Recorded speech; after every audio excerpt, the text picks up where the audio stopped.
All right, good evening, good morning, or good afternoon, depending on when you're watching this. This is going to be a new document, a new series. It should be a little bit shorter than the decrypting or the cryptological aspects of ESP, which was in the previous series of videos. This one here is going to be Psychic Warfare, Exploring the Mind Frontier.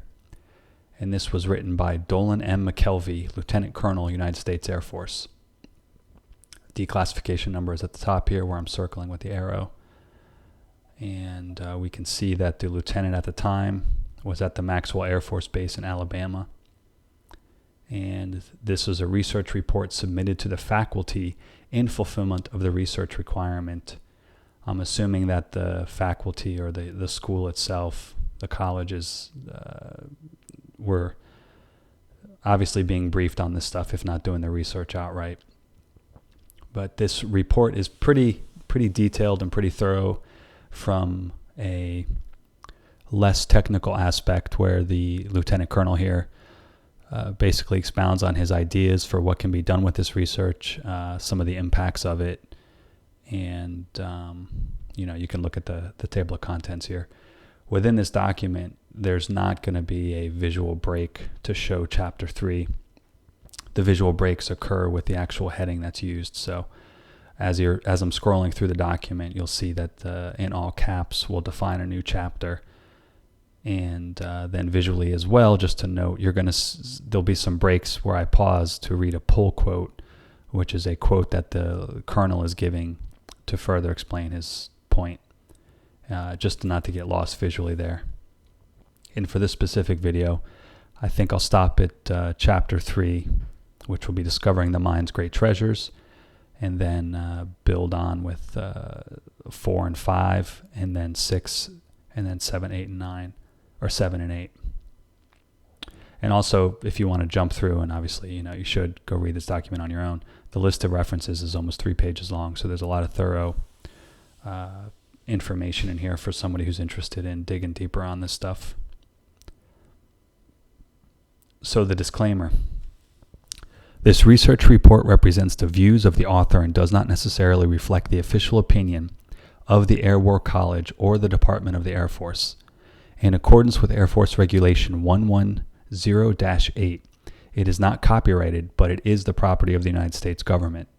Loan copies of this document may be obtained through the Interlibrary Loan Desk of Air University Library, Maxwell Air Force Base, Alabama. That may be true, but it says approved for release here through the CIA's what's called their reading room and their declassified library. This paragraph is reiterated through the introduction, so I'm just going to skip that and go into the biographical sketch of the Lieutenant Colonel. Lieutenant Colonel Dolan M. McKelvy, United States Air Force, received a BS from the United States Air Force Academy and an MS from Kansas State University. His extensive computer science and systems engineering background have taken him from vacuum tubes to integrated circuits, from slide rules to worldwide computer networks, and from human senses to high-tech space-based senses.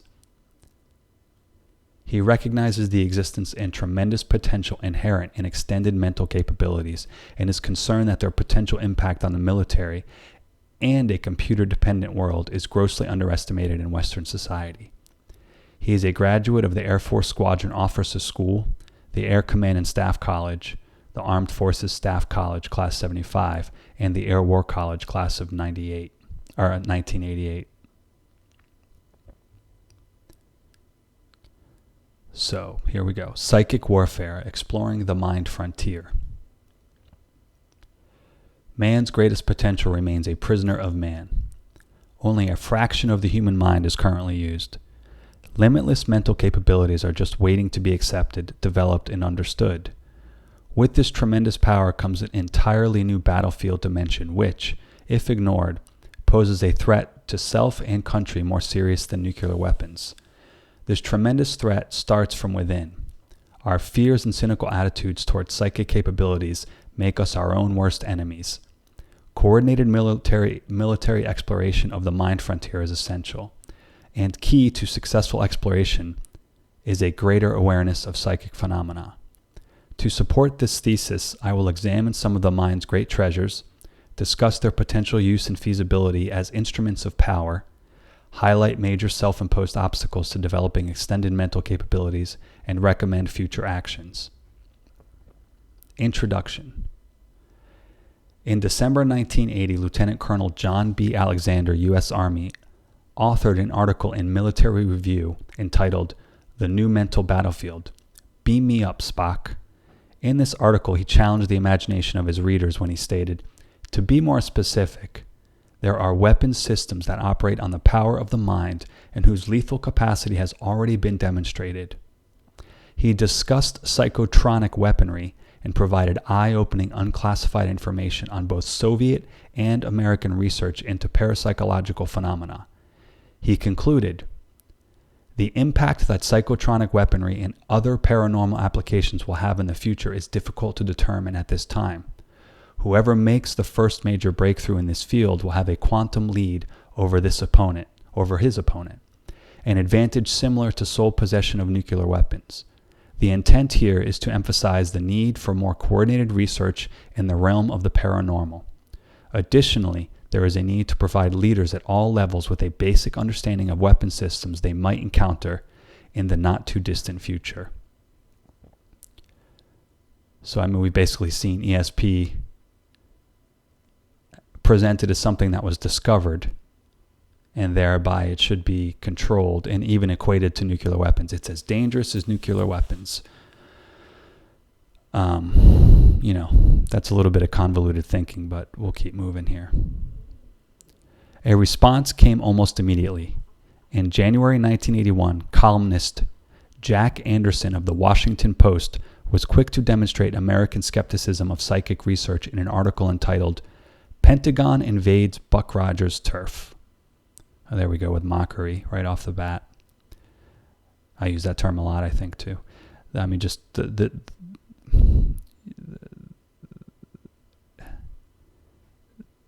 grown adults, the best thing they can do is mock something. Especially grown adults who are responsible for the news, right, from the Washington Post. Anderson's one-sided derogatory prose was filled with terms like futuristic fantasies, hogwash, and voodoo warfare. A month later, Anderson was back reinforcing psychic skepticism. This time he began, "The brass hats are, indeed, dabbling in the dark arts." Other carefully chosen phrases included evil eye, comic strip, Ouija board warriors, and voodoo warriors arsenal.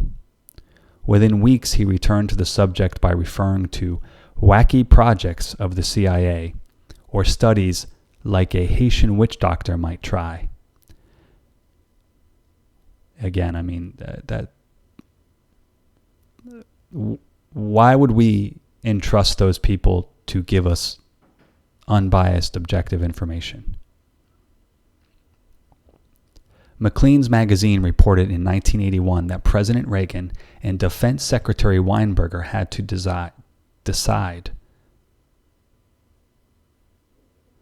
whether to continue funding the top-secret project, which, according to Jack Anderson of the Washington Post, is currently allotted $6 million annually. That's a lot of money for, one, someone who's supposed to be an investigative reporter to mock, and two, the number of skeptics and the skepticism that existed then, as well as the typical, in the 80s, the satanic panic stuff and the arduent relationship between religion and ESP and telepathy and the association given to it by various institutions within the church. That's a lot of money for people to be taking it seriously, including the lieutenant colonel here who authored this specific paper. So here we are. Between 1981 and 1984, numerous articles appeared in periodicals revealing an astonishing amount of research in the psychic field and reflecting great skepticism amongst the scientific community. In January 1981, columnist George Herbert wrote an article entitled, "But a Peek at ESP is Justified," in a Norfolk, Virginia newspaper. That's a weird title. I think maybe the ellipses mean there's more to it, so they're just giving us a fragment of the title. He focused attention on U.S. Defense Department denials that the government was supporting psychic research. He suggested and hoped the denials were based on security concerns. Even as a skeptic, he noted, if, on the other hand, the denial reflects a true military disinterest in the psychic possibilities, our own and the Soviet Union's, that would be reason for worry. So, I mean, there's a little bit more objectivity here. He's saying, well, if there are people investigating it and they're not taking it seriously, then it's a waste of money and a waste of our time, right? An NBC Nightline program in February 1984 discussed the possibility of mind wars. Researchers, scientists, and government consultants were interviewed. Especially noteworthy was the general skepticism of a government advisor compared with the positive convictions of researchers. I mean, that could just be disinformation to create cognitive dissonance, too. And most recently, in the 11 May 1987 issue of Newsweek, Senate Foreign Relations Committee Chairman Claiborne Pell invited psychic Uri Geller for a reception and dinner in Geneva during Soviet arms negotiations. He had previously arranged for Geller to give a briefing on Capitol Hill in a special bug-proof room. Most of the spectators were Hill and Pentagon aides. House Foreign Affairs Committee Chairman Dante Fascell came away impressed. So here we have Senate Foreign Relations Committee Chairman Claiborne Pell attending an arms negotiation in Geneva with a noted psychic, Uri Geller, and apparently people from the Hill, quote-unquote, and the Pentagon aides were in attendance as well. And then another House Committee Chairman named Dante Fascell came away impressed. Next paragraph. Was Lieutenant Colonel Alexander's message taken seriously? Is the Defense Department conducting more coordinated parapsychological research? Do leaders at all levels have a basic understanding of the psychic weapon systems we may soon encounter? What is the potential threat to the electronic components which form the basic foundation of all of our sophisticated weapon systems? In light of future Defense Department funding limitations, does parapsychology, the mind frontier in parentheses, really offer a new battlefield dimension which warrants continued military exploration? This paper attempts to answer these questions by providing an unclassified status update on Lieutenant Colonel Alexander's 1980 concerns. It is not a research report to identify everything the government is doing. By researching events and literature in the 1980s, particularly those involving military personnel and government programs, this paper shows that too much is happening in the parapsychological field to ignore, and too little information is disseminated to know how to treat it properly.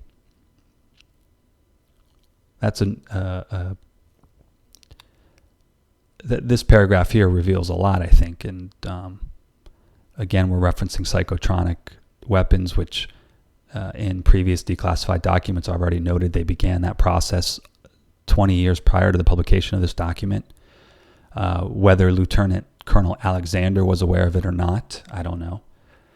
Excuse me. I haven't seen many names repeated throughout the documents other than the actual scientists and researchers themselves, as well as some psychics. But in most cases, the psychics that did really well, or the remote viewers that did really well, their names are completely blocked out.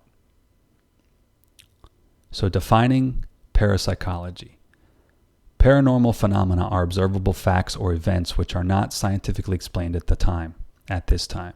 Psychic research includes such phenomena as telepathy, mind-to-mind communication, precognition, knowledge of future events, dowsing, clairvoyant ability to find water, minerals, and so on by means beyond known sensory or perceptual faculties, remote viewing or out-of-body experiences, which is seeing locations, objects, or events shielded from ordinary perception in a spatial location separate from one's physical body, and psychokinesis, movement of matter by mental means without using any known physical force.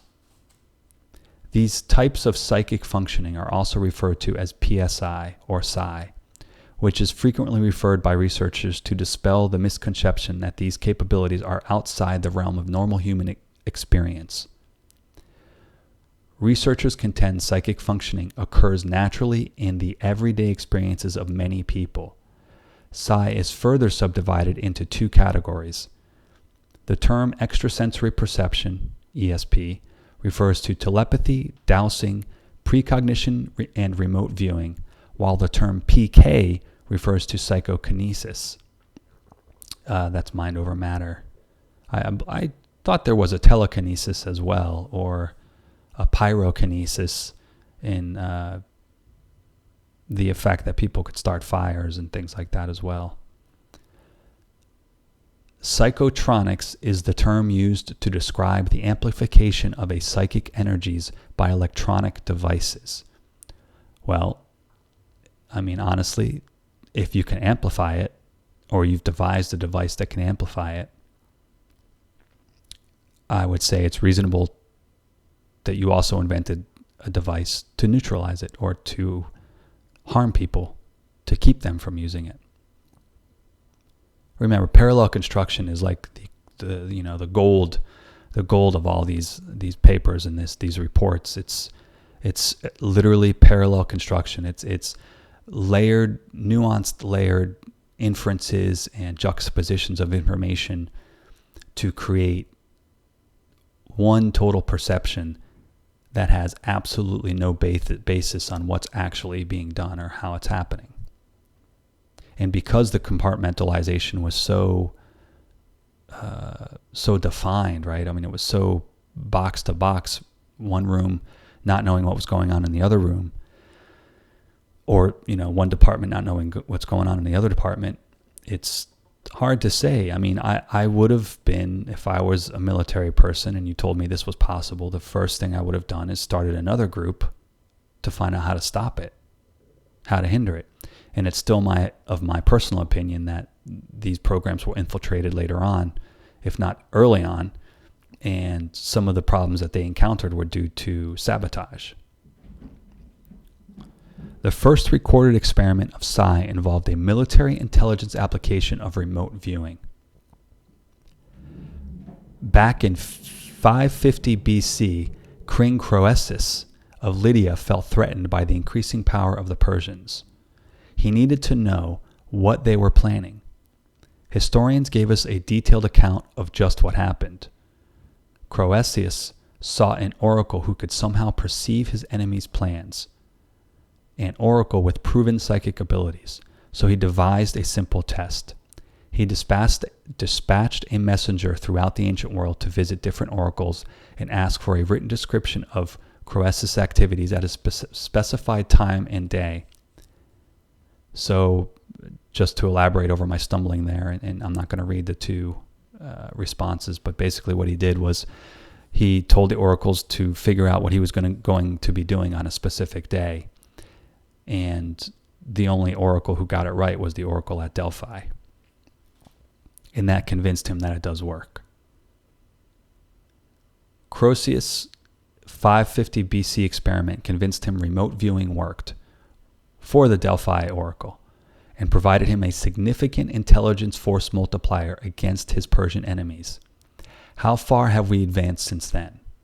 Well, that's a rhetorical question, so as the person reading, I'm going to answer. Like I said in previous videos for the cryptological aspects of ESP, starting in the 1800s, it became, common publication material, common media material and content for people to begin expounding on ancient texts and mystery texts and mastery school texts, as well as people starting to decode specific components of religious texts, well-known religious texts. And they've all, even Egypt, they all, in one form or another, state that we're all capable of ESP and, precognition, and that we have these other gifts by connecting to the source, so to speak, or the one above all, or God, or looking to the stars and being able to predict biological output, like what we're going to do, how we might feel, how we might act, just by knowing how closely the sun passes, over a specific land, or what arrangement the stars may be, and how those radiations and that electromagnetic and all the microwave and all that stuff that typically is occurring from celestial bodies as they move around and all that stuff, that all has a biological effect on us. And the people that were aware of that in the certain mastery schools that are still secret today, that's all they're really basically talking about is astral projection, ESP, remote viewing, weather affecting us, and the alignment of the stars, to use that quote, astrotheology. What's another? Cosmology. I understand the tarot is quite interesting. I haven't researched the tarot too much, but really haven't at all, not in the past 4 or 5 years. Last time I got into it, I was just trying to decipher the actual pictures, but most of all that stuff is based on, the specific initiations, overcoming your own fears, learning how to center yourself, physical fitness, when not to eat certain things, because it may not have been a religious right, but the idea of the food you're eating affecting you and changing your bioenergy field and rhythm, those things were documented in much earlier mastery school texts, in ancient texts. All right, so new paragraph. Discovering the mind's great treasures. In over 2,500 years since Croesus' first experiment, it is amazing that people still know so little about this subject. Paranormal experiences occur daily throughout the world. They are nothing new, nor are they limited to the particular types of individuals. Our mind contains boundless capabilities just waiting to be recognized, used, and understood. We all accept and share at least some common understanding of this vast mental potential. We have all heard statements such as, think positive. Sayings such as these are based on our acceptances of the notion that our mental attitude can directly affect the outcome of events. Opinions vary, however, on just how great an impact mental attitude can have and under what circumstances it can have such an impact. When we look around us, we can all recall personal experiences or those of others who have experienced some type of paranormal event. These events demonstrate the reality of the untapped potential of the human mind. The truth is that most people are interested in psychic experiences because they're having them. Have you ever heard about dowsing to find water? An old dowser used a tree branch to help some friends determine where to drill for water on their mountain property.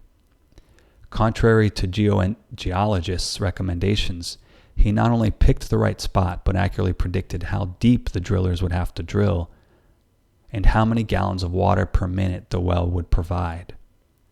Are you skeptical?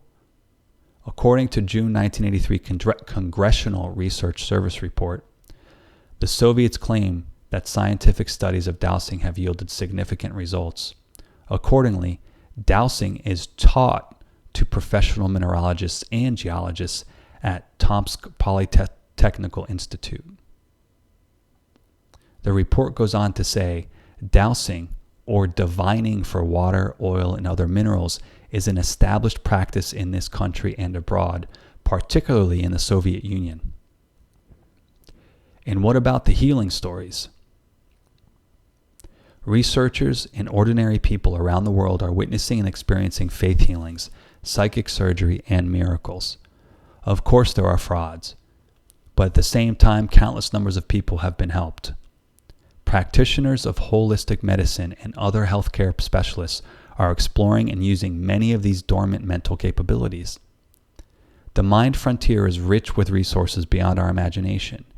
Many adventurous and courageous people have already penetrated portions of this region and are using their newly developed talents. A scientific understanding of how these gifts work continues to elude us. Soviet researchers and a few Western researchers think innate signals are transmitted via some type of radio wave, perhaps extremely low frequencies. U.S. physicist Russell Targ invented an ultra-high power carbon dioxide laser and is a specialist in microwave and plasma research. He also conducted psychic research at the Stanford Research Institute, SRI, for years and is known as one of the prominent experts of psychic research. He thinks, the reason more people have not actively explored their psychic capabilities are clear. Everywhere we look, we find images of psychic functioning that are confusing, intimidating, misleading, and terrifying. Meanwhile, critics of Psi, who often know next to nothing about Psi research, condemn the scientific work in this field out of fear of its philosophical implications. To date, paranormal events are unexplainable in man's view of nature. Much controversy exists as organized science and Western society quickly try to explain away very real paranormal events. The scientific community needs proof based on logical, analytical, and quantitative analysis.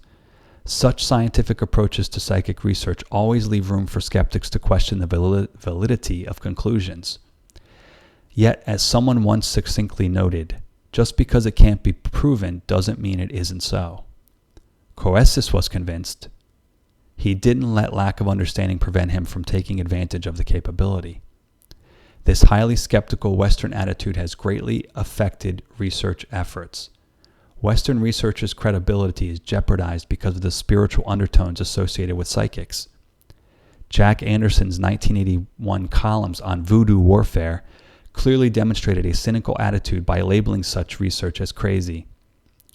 But in response to his columns, letters poured in from the general populace supporting the research. Through greater public awareness, by 1984, even Jack Anderson was changing his tune. And we have a pull quote. But there are legitimate laboratory projects that may eventually unlock the mysteries of the human mind. One of the most promising is the testing of remote viewing, the claimed ability of some psychics to describe scenes thousands of miles away. Much of the skepticism and cynicism is generated from within the scientific community itself. In Ronald McRae's 1984 book, Mind Wars, the author describes several examples of the scientific community's inability to deal with the unknown and how in our society, quote, the prevailing concept defines what research is acceptable and what isn't, which laboratories will enjoy the patronage of the Pope in Galileo's time or the government today, who is published and who isn't. Parapsychology, for the most part, is and isn't. Publication of parapsychology papers in the major scientific journals is rare. So, little interesting, examples there, but he's basically saying it isn't. He's referencing his own quote. It isn't studied at all. It isn't respected at all. Of course, not all scientists are skeptics constrained by prevailing concepts. Captain Edgar D. Mitchell, an astronaut on the Apollo 14 spaceflight to the moon, holds a Doctor of Science degree in Aeronautics and Astronautics from the Massachusetts Institute of Technology. He conducted ESP tests on that space mission in February 1971. In the early 1980s, during an interview with Martin Eben, author of Psychic Warfare, Threat or Illusion, Captain Mitchell commented, "During the intervening years, my work, as well as the work of parapsychology in general, has convinced me that the human organism is capable of all of the events we study in parapsychology. I have established this to my own satisfaction, if not fully to the satisfaction of all skeptics." So there we have an astronaut who is openly doing ESP tests in 1971, which again, this proves the intel agencies and intel groups, as well as specific aspects of the military intelligence groups, were already doing this. We're already studying it and already making things on it and to hinder it and to amplify it. Within the exploding technological revolution, the eminent computer scientist A.M. Turing considers the question that the only discernible difference between a human being and a computer may be that the latter cannot experience psi. Well, that's profound too. Similarly, pioneer computer researcher Dr. Jaco Vallee stated, "My intention is that machines will be able to think by any human standard that can be precisely defined. But as the machine gets smarter by these rational standards, it is the definition of humanness that will change.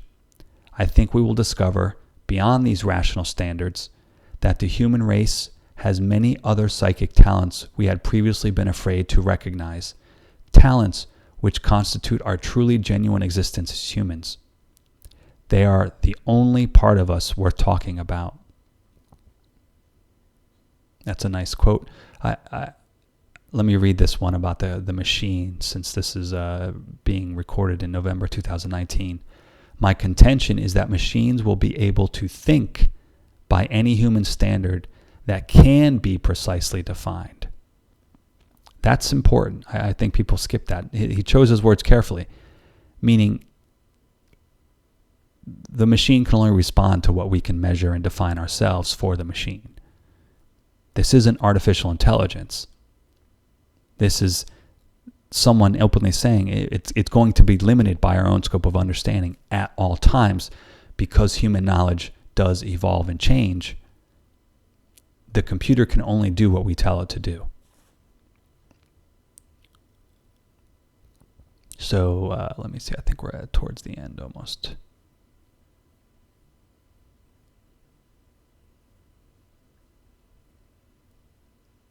No, we're not.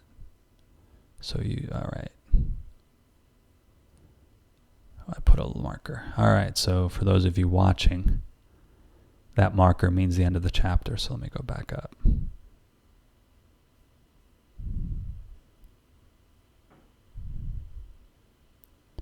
This is getting good here, actually, now that I can see where we're going. Apologies for the scroll through. I just wanted to check the time. Dr. Robert Davies is medical director of Fair Oaks Hospital in Summit, New Jersey, where he has studied neurological and psychiatric illness for many years. In 1986, when discussing ESP, he said, "Too many things like this happen for it to be just a coincidence. The commonalities that appear in many of these reports suggest that there may be some common physical basis. This common physical basis is what researchers are trying to determine. But to determine a scientific explanation of these events may require new principles in physics. Skeptics and cynics will always be present. Some skepticism is crucial to the scientific study of parapsychology. Skeptics are valuable when they recognize the reality of psychic phenomena, help expose con artists, and provide objective criticism to help us better understand paranormal events. Cynics, on the other hand, are biased and closed-minded, trying to make nature change itself to conform to their concept of the universe. In spite of personal skepticism, McRae points out, the opinions of the many eminent scientists in both nations who believe parapsychology research may lead to fundamental new discoveries cannot be ignored. The other nation he is referring to is the Soviet Union." And we start a new chapter, the Soviet threat. "With these tremendous expanded mental capabilities comes an equally awesome threat to both self and country, on which stretches the imagination far beyond its normal boundaries. Martin Ebbon cites a U.S. Defense Intelligence Agency report entitled Controlled Offensive Behavior, USSR, which was classified 8 years ahead of schedule. Which was declassified 8 years ahead of schedule. The report states, "The Soviet Union is well aware of the benefits and applications of parapsychology research. Many scientists, US and Soviet, feel that parapsychology can be harnessed to create conditions where one can alter or manipulate the minds of others.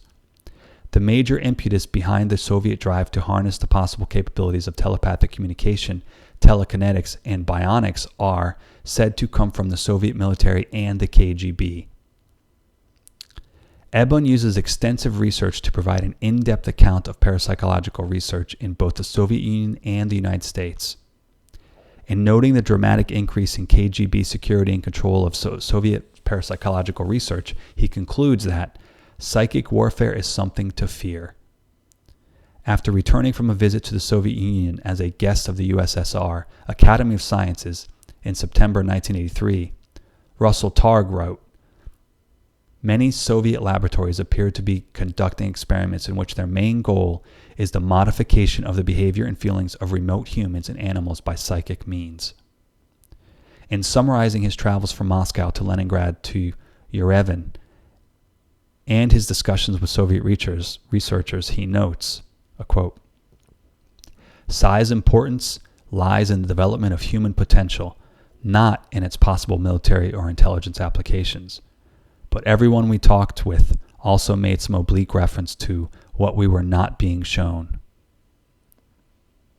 Meaning, he was only seeing a part of what was going on there, and other people sort of made references to other projects that they can't reveal, or they're not going to reveal, but other projects that were going on. In 1978, Henry Griss and William Dick, in the new Soviet Psychic Discoveries, provided a wealth of first-hand data on Soviet breakthroughs in parapsychology and related fields.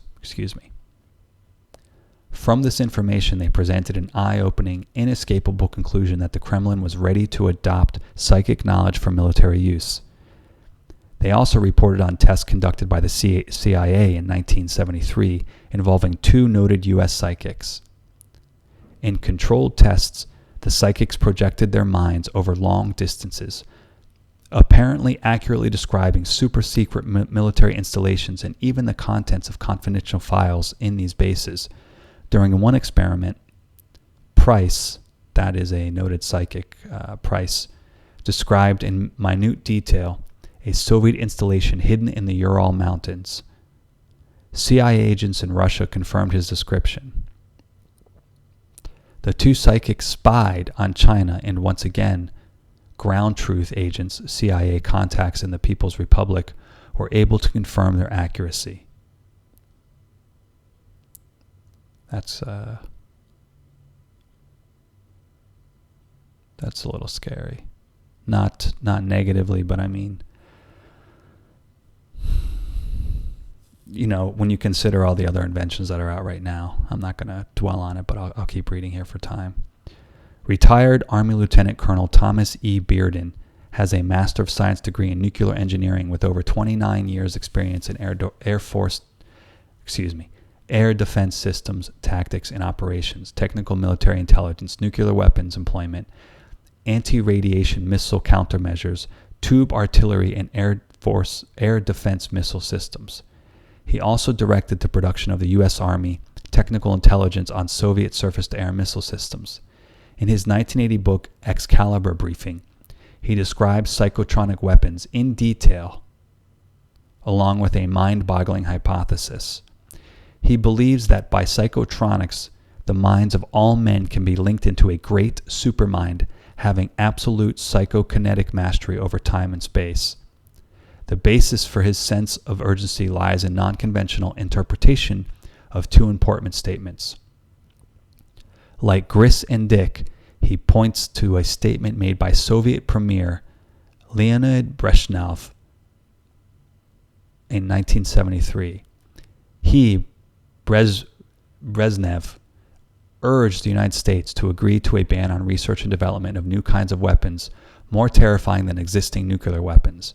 The reason and conscience of humanity dictate the necessity of erecting an insurmountable barrier to the development of such weapons. Bearden also cites a comment made in the 1970s by former Air Force Chief of Intelligence Major General George J. Keegan.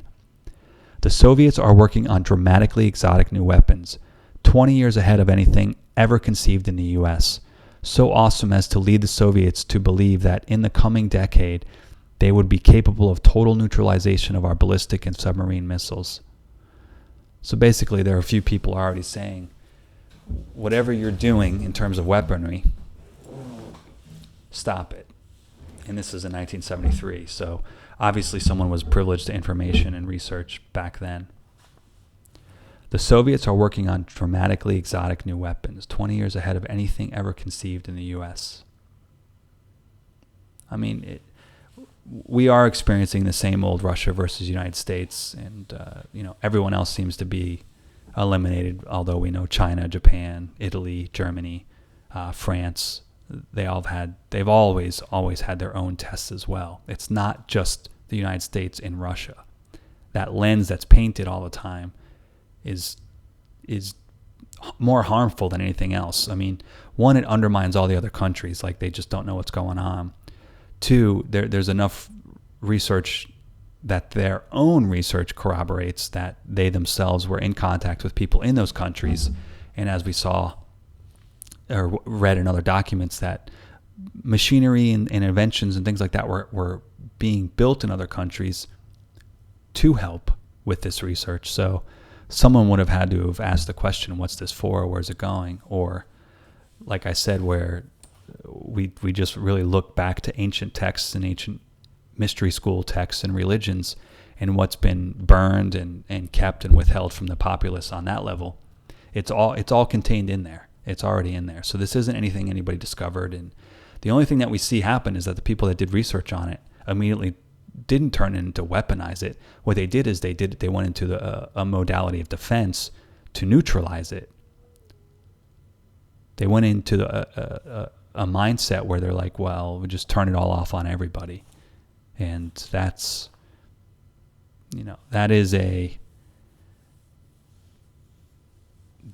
terrible. That's it. I'll leave it at that. I'm not going to dwell on it for now. Burden feels these terrifying weapons are psychotronic and paraphysical in nature. In 1986, he wrote a book entitled Feu de Lance, a briefing on Soviet scalar electromagnetic weapons. He named the book after the deadly South American pit viper snake, which unexpectedly strikes its prey with great agility and lethal effects. In this book, he indicts the orthodox Western scientific community for its bureaucratic smugness and arrogance. He compares the current Soviet secret development of psychotronic weapons with U.S. secret development of the atomic bomb. So he's saying, how we were trying to withhold our secrets for building the atomic bomb, Russia was not necessarily concerned with that because they were secretly working on psychotronic weaponry. And then there's a quote, "We have assumed that it certainly could never happen to us and that the secret weapon scenario will never be repeated. On the contrary, it has happened again. Someone else has done it, and it has happened to us. The equivalent of about 7 Manhattan projects has been poured into Feu de Lance by the Soviets, and the program has been successful almost beyond imagination. The eerie weapons are now developed, deployed, and tested. The ambush has been complete. Feu de Lance is coiled and ready to strike." Burden's book provides a detailed theory with supporting evidence which he and others who share his convictions have been compiling for years. He has ventured beyond the prevailing concepts of our scientific community to find answers to real paranormal events which have been occurring around the globe. His evidence specifies dates, times, and places where these weapons have been tested and how they were detected. His theory of scalar electromagnetic waves, electrogravitation, in parentheses, and Jules Verne type weapons is overwhelming, as well as the ramifications. He notes that the results of psychotronic research extend into every field of military application. And we have a quote, "Almost every weapon system we presently have or are developing is totally vulnerable to scalar EM weaponry. This includes personnel, electronics, explosives, propellants, fuels, ordnance, ships, submarines, torpedoes, aircraft, helicopters, missiles, drones, rockets, tanks, armored vehicles, weapons carriers, self-propelled and towed artillery, communications, satellites, radars, command and control, directed energy weapon systems, surveillance and sensor systems, mines, artillery rounds and ammunition, nuclear warheads, etc." Whether the Soviets have developed all of these weapons is not the crucial point. What is apparent, however, is the tremendous potential threat of psychotronics as an instrument of power. The crucial point thereof is that the Soviets apparently are aggressively pursuing research to control this instrument. Let me just pause there with a quote. So I could be using this phrase wrong, but golem, I mean, anybody, if you're a religious person and you've dived into other religious texts and ancient texts and things like that, I think the very idea of the golem should really, and this is just one of the terms I'm using to describe, right? If they can control the minds of men, there's the book from Elana Freeland, From Space Fence to Lockdown, something like, I think that's the title. You know, there's a quote in there from a scientist named Eldon Bird, which I wonder if is another code name, but he's quoted in there as saying, you know, give me a little bit of time and the right technology, and I could control the minds of everybody in this town.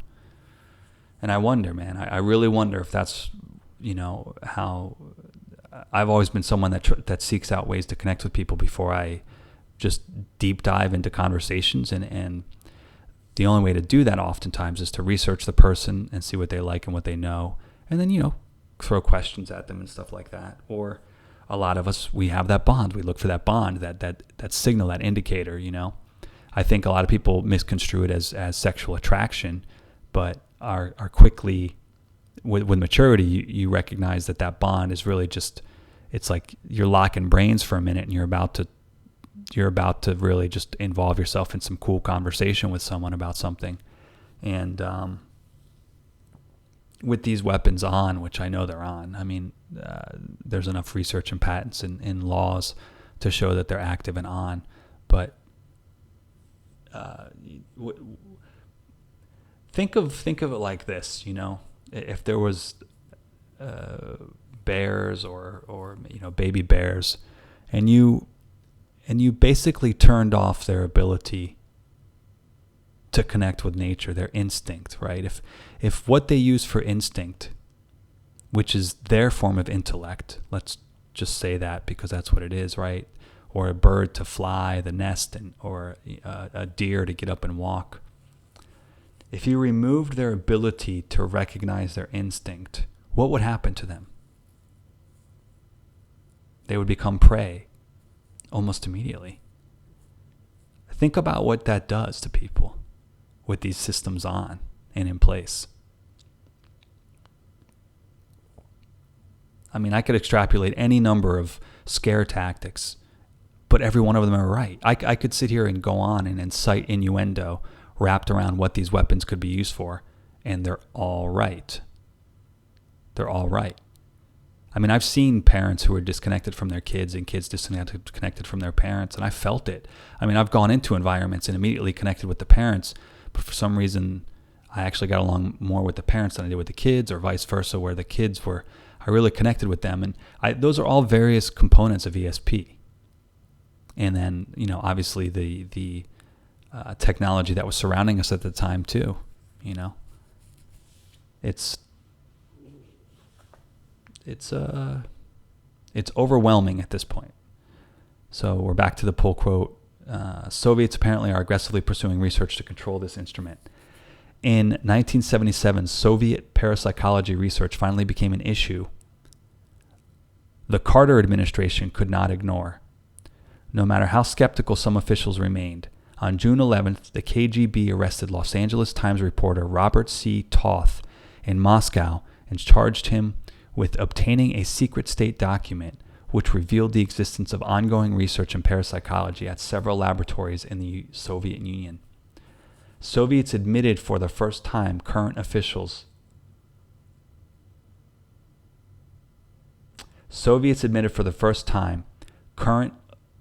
Soviet interest in the military potential of parapsychology. This incident focused presidential attention on a science which some of his advisors claimed did not even exist. Well, there you go. Carter ordered a new definitive intelligence estimate of Soviet psychic research and its military potential using all the intelligence resources available to the CIA. The first such report ever done at the pinnacle of the U.S. national security establishment. So let's just step back from this for a minute. And let's consider that the CIA and the NSA were already controlling the media then too, which their own research confirms that. Their own declassified documents show that they were using agents to infiltrate media outlets and media companies. So they couldn't get funding, right? Maybe they couldn't get funding. They couldn't get anybody to believe in it. And what do?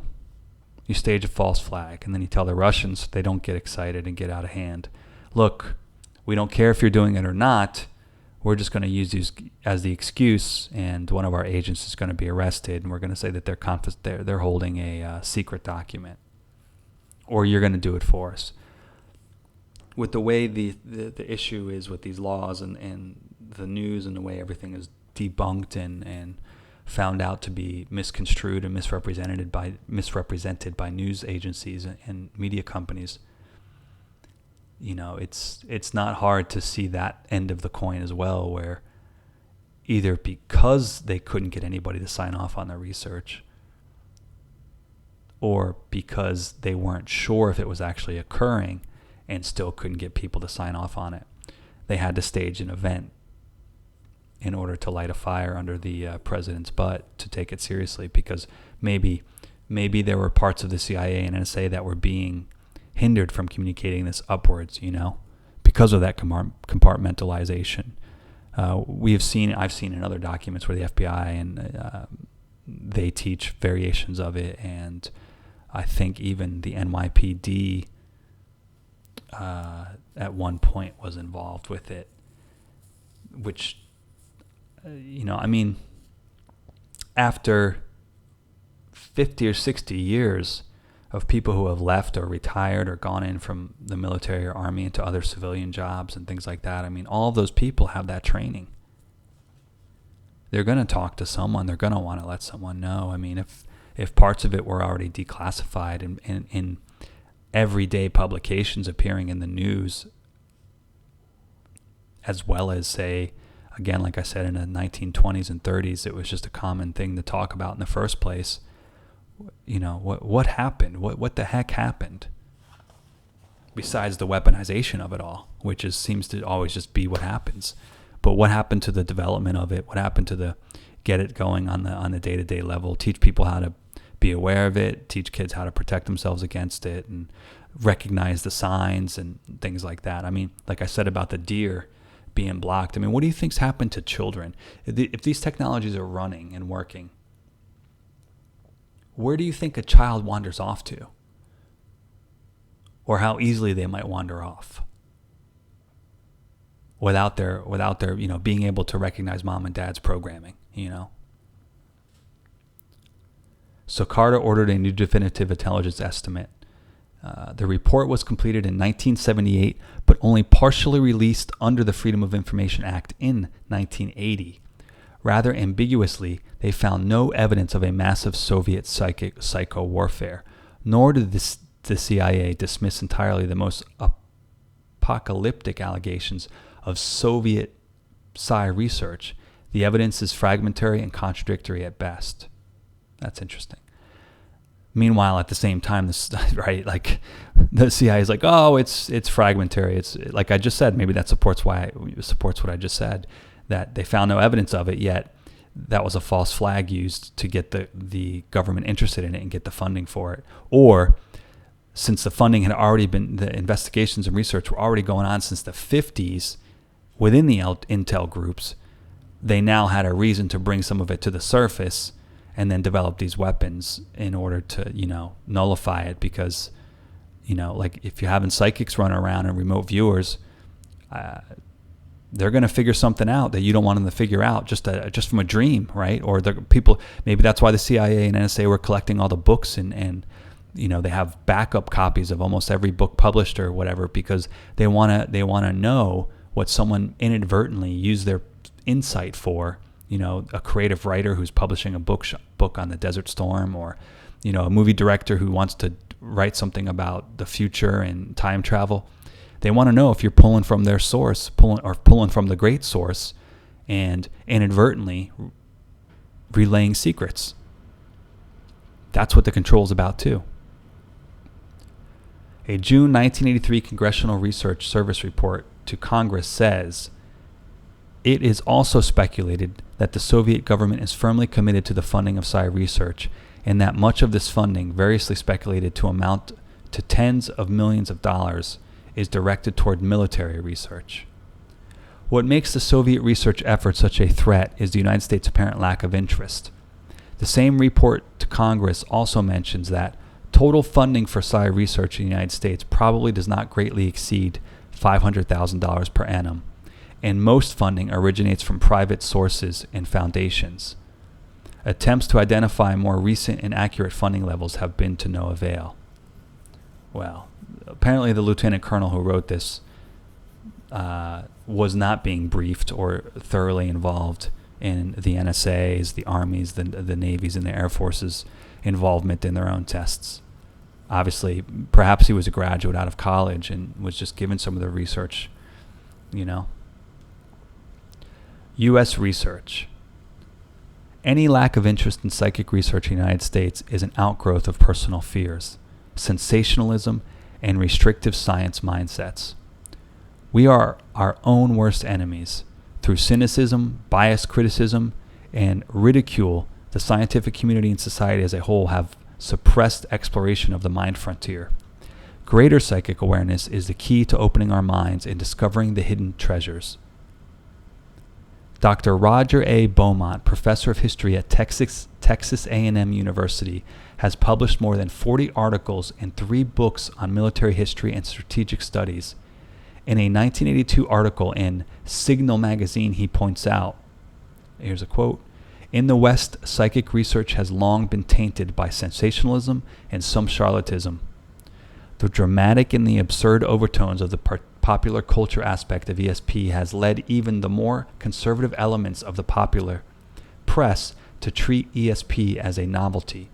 Major centers of ESP research in the West, at Utrecht, London, and Duke University, have come under suspicion from many scientists. As a result, researchers have labored to prove an effect which the Soviets accept and attempt to explain and control." So, there you go. Dr. Beaumont's comments are certainly proven true when one considers the continued skepticism of the scientific community in a view of the extraordinary potential Soviet threat. According to Russell Targ, one of the reasons psi research has suffered is that critics suggest any acceptance of scientific data in the field of psychic research would be inherently irrational. Isn't everything irrational at first? A survey of America's elite scientists, which solicited 353 responses from 497 council members and committee members of the American Association for the Advancement of Scientists, was published in June 1982. The study states, although recent studies hint that belief in ESP may be increasing among the general population and among the scientific community, the elite scientific group polled by this study demonstrated the highest level of skepticism of any major survey within the last 20 years. Again, why wouldn't the CIA just release their own materials? Also mentioned in this report was a movement started in 1979 that sought to disaffiliate the Parapsychology Association from the AAAS. It is interesting to note that among this elite group, believers in ESP tend to cite personal experience as grounds for the belief. Skeptics tend to cite a priori reasons as grounds for disbelief. The prevailing concepts and negative peer pressure within the scientific community is best known by the 1984 award of $750,000 endowment for parapsychology research to the University of Edinburgh in Scotland. Leading British universities, including Oxford and Cambridge, decided not to apply for the endowment, primarily on the grounds that it would throw doubt in the credibility of other research programs. Obviously, this is an example of the suspicion Dr. Beaumont was talking about. It is an indication that major self-imposed obstacles continue to impede psychic research. Or Edinburgh is a Catholic church, and the Catholic library is probably full of this stuff. The first great battle of any mind race must be fought within ourselves. If each of us becomes more aware of and open-minded to the reality of paranormal phenomena, we can learn to use these treasures rather than fear them. This greater psychic awareness was perhaps already begun. A survey by the president of the American Society of Social Psychiatry revealed in 1981 that 58% of the medical faculties polled felt that understanding of psychic phenomena is important to future graduates of psychiatric programs, and that the American public accept the reality of psychic phenomena, with a 51% believing in ESP and 37% believing in precognition. The June 1983 Congressional Research Service report says, all polls of both the public and the scientific community in recent years have yielded evidence of a generally positive attitude toward the existence and relevance of PSA phenomena as a class of research into them. The general public accepts the concept of psi, often based on personal experience. Well, but where else is it supposed to come from? How many group experiences are there? I know that there's a couple group experiences for myself personally, but the reality of that is that one, people have passed on and grown out of that knowledge or forgotten it.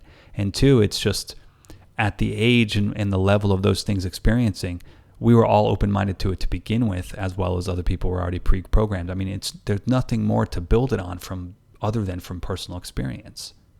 It's like anything's a personal experience. You're using this qualitative relativism to say, well, if it's just relative, then it can't be used for anything else. And you're like, well, actually, that's completely the antithesis of the research to figure out that it's not just relative. It does occur on a relative manner, but it's not relative. But given such great controversy within the scientific community, what should be the military attitude? What are the potential military uses, and how feasible are they? 13 of the 14 best-known parapsychology laboratories in the United States respond to a questionnaire in 1979, giving us part of the answer. Quote, for considered espionage, there you go. It's spelled ESP, ionage, ESP in capitals. For considered espionage possible, 5 likely, and the remaining 4 certain. Similar proportions of the researchers believe psychic powers might be used to physically harm, sicken, or kill individuals, or to interfere with the operation of physical equipment such as computers. Ronald McRae, an investigative reporter for Jack Anderson, spent over a year sifting through a sea of conjectures, rumors, and confusion, studying conflicting reports, competing interest groups, and conjectures of psychic researchers to compile the most accurate record of facts he could find. In his 1984 book, Mind Wars, The True Story of Government Research into the Military Potential of Psychic Weapons, provides startling insight into numerous government projects involving psychic functioning. So much so that Professor Marcello Truzzi, director of the Center for Scientific Anomalies Research in Ann Arbor, Michigan, said, he has given us enough pieces of the puzzle so that we can now at least see some of the areas filled in enough to make a preliminary assessment and recognize that government psi efforts have been grossly publicly underestimated. Similarly, Russell Targ and Keith Harary authored a 1985 national bestseller entitled Mind Race, where they discussed the unclassified portions of over 10 years of government-sponsored psi research at Stanford Research Institute. They note, in laboratories across this country and in many other nations as well, 46 experimental series have investigated remote viewing. 23 of these investigations have reported successful results and produced statistically significant data, where 3 would be expected. 23, where they only needed 3. Psi research is definitely alive in the United States and internationally. In 1983, the 5th International Conference of Psychotronic Research was held in Bratislava, Czechoslovakia. The founder and president of the 15-year-old International Association for Psychotronic Research, IAPR, was Dr. Zdeněk Rejdak from Czechoslovakia. Russell Targ points out that several speakers at this conference expressed a clear desire for openness and cooperation rather than for developing military uses of psi. Targ agrees, but I contend that government and the military have a responsibility to determine what kinds of military uses threats might exist. And we'll end that here and pick up on potential military uses.